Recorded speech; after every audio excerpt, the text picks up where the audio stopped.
the most important thing when you start off is not to be proud. You know, you've got to take on anything, whether it's a bus shelter or a bike store for the local school or whatever, because there's nothing, however small, that you can't, in a sense, use some design, design ability on. It's got good design. It's got nothing to do with money at all, in my view.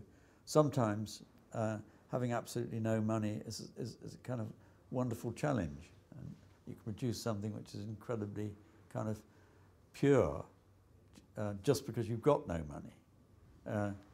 So I think it's a question of just finding, and as I say, not being proud, being very humble about what you're doing, to be convinced that you can actually help people make their lives better, or in some way their situation work better, and that you're being useful to them, and to not think so about yourself and how you can make your name as a designer, but to think about the people you're working for and how you can make their lives better.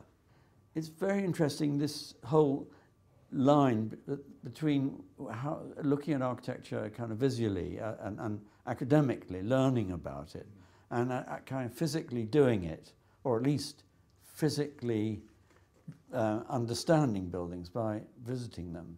I mean, I would say top priority for any student is to try and get out and look at things and physically experience the buildings.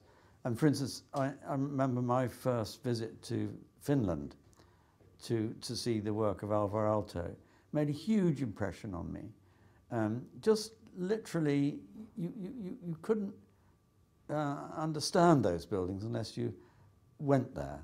I didn't think, you couldn't see them as a drawn thing.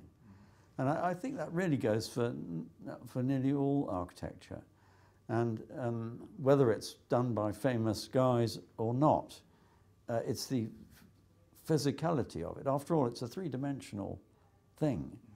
You need to see it.